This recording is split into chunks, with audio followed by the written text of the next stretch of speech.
let's talk about Street Fighter Alpha, the movie. Again, an old copy. I think this is one of the early DVDs I have in my collection. Big Street Fighter nerd. I've been a Street Fighter nerd for, well, forever. Let's be honest. I've been a nerd of this fucking series for a long time now. Yeah. I feel like, just looking at this box art, you think... Yeah, the feeling it's like... Kind of looks like these characters versus... They're not, which are not. These are all together, but then it's like got this big tease of Akuma in the background. Well, ain't right now. That's a big fucking lie. So I think that this cover has a problem. And it's an Akuma. And I think when I first watched this, I was a little bit like... What the fuck is Akuma? What the fucking box? Oh, he is in the film. But barely. Because one of the plot points is that Ryu can't control the Satsui no Hado.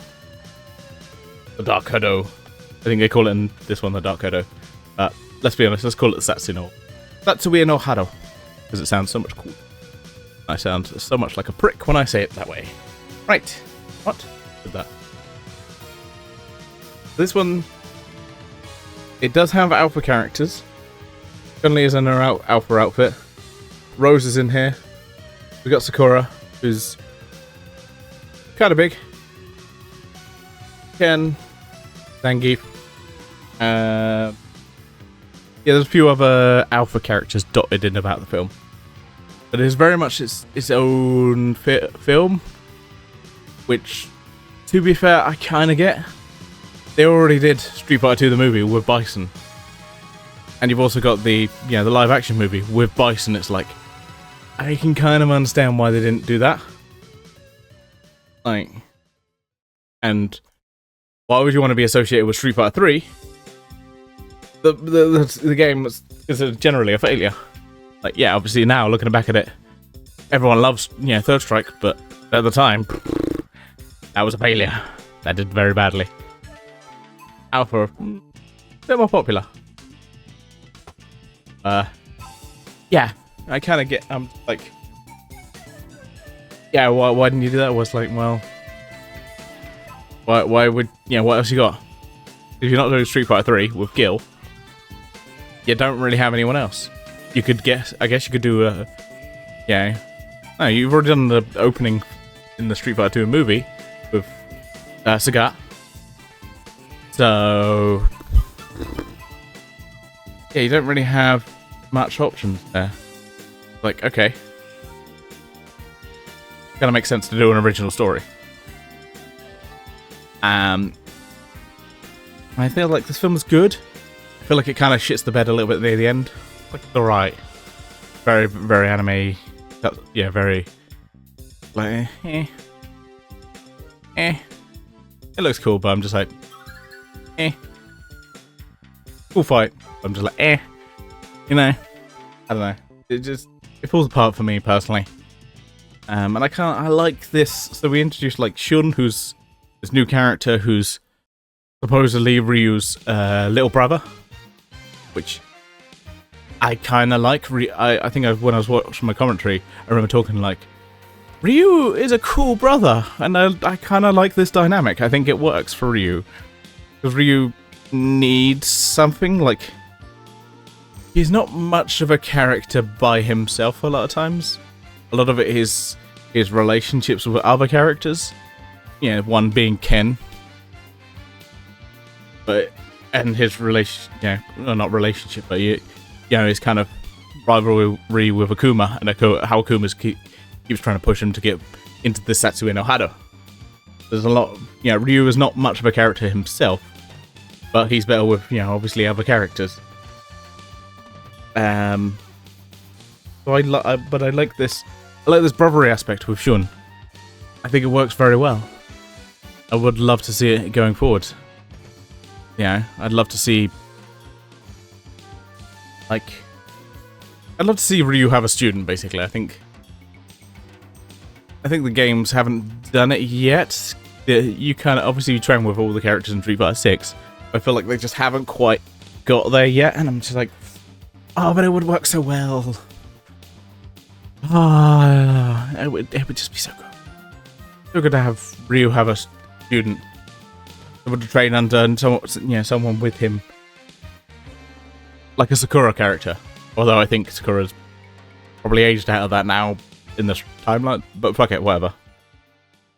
And yeah, we do have Sakura-ness, who also has kind of seen Ryu fight and goes, awesome, and then replicates basically his moves. Which kind of shows a very latent talent of like Sakura, that effect. You literally just see Ryu once and go, I'm gonna copy that shit. And does. It's like, okay, that's pretty cool. And yeah, we've got Rose in this film, who I don't think ever actually meets Ryu, is more in the kind of dream state that he meets Rose. Rose is there to be cryptic and stuff. Not give too much information about the plot. And yeah, Ryu was very much struggling with the Setsu in Hado and being taken over by it. But I love the relationship of Ryu, Ken, and Shun all together. I think it's great. It works very well for this film. And that's why I say, like, I feel like this movie is great. Starts off well and then kind of just falls apart a little bit by the end. They go to a local tournament. I think it's Ryu doesn't want to enter, which is weird. But Ken and Shun do, though I think Ken arrives too late for it, and then end up getting into it. Yeah, and we get to see a few characters. We get to see Vega, Zangief. I don't think we ever see many other characters here. We get to see the kind of the evil doctor. There's like an evil doctor who's the main kind of villain, and we get the iconic shot. There's an iconic shot of just like Ryu with the like tassels of his like headband pointing upwards as he's being taken over by the Setsu no Hado, and it's just, oh, it looks so good. Oh, it looks so good. It's probably the most iconic thing about this film. I love that look.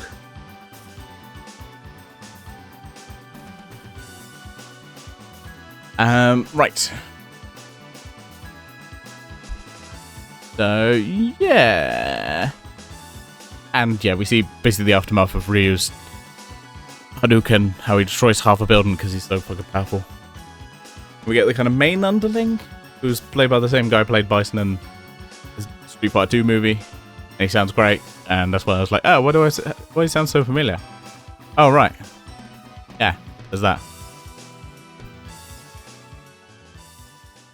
Yeah. More cryptic shit.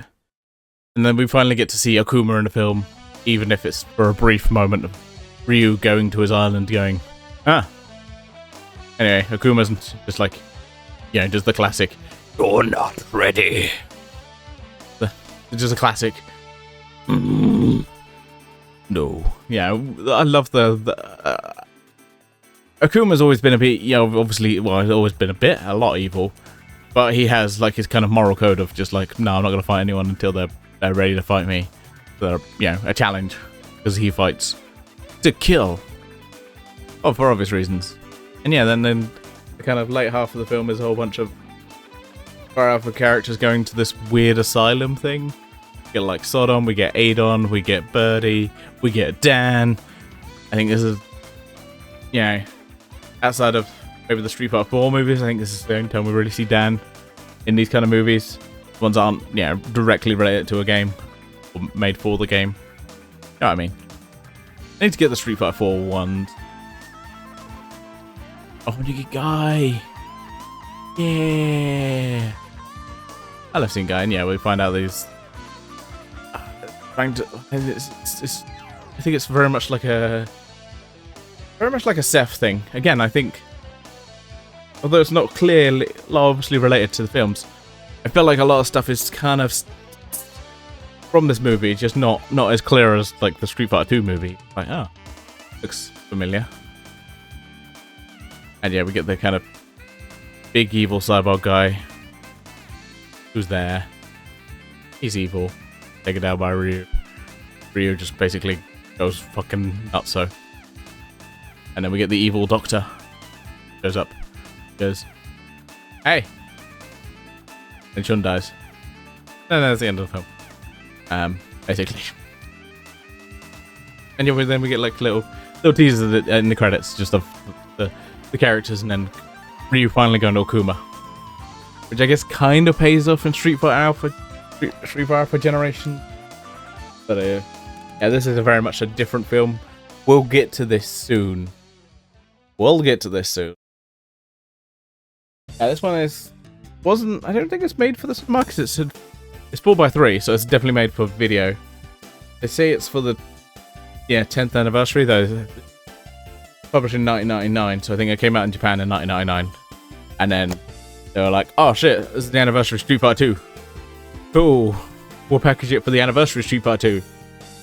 And was like, okay. But it's called Street Fighter Alpha, mate. Yeah, like I said, I think this movie has so many good elements to it. And I definitely think they stole a little bit from this for Street Fighter 4.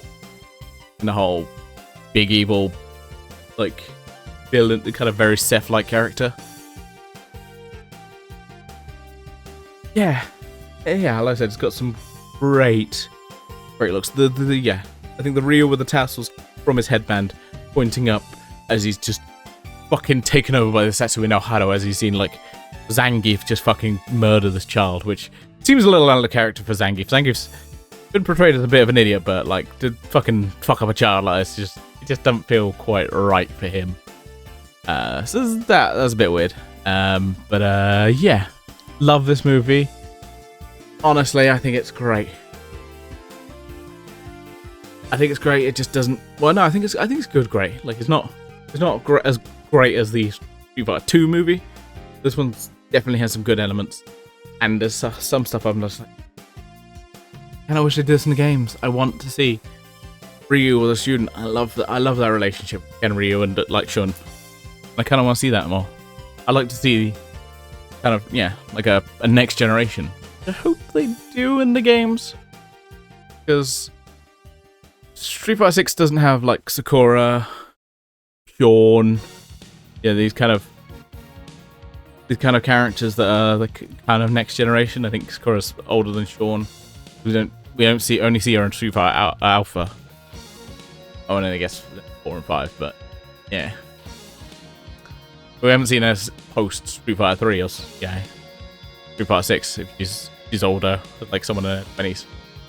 But I would love to see a student of Ryu's. Yeah, it'd work. But yeah, I love it. It's a classic. Tell by this old ass DVD that I've got. Yeah, probably came out around the time this came out. This DVD is probably older than some people I've actually worked with. So yeah. But for now, I'm gonna sign off and say live long and prosper, and get ready, because next movie is The Legend of Chun-Li.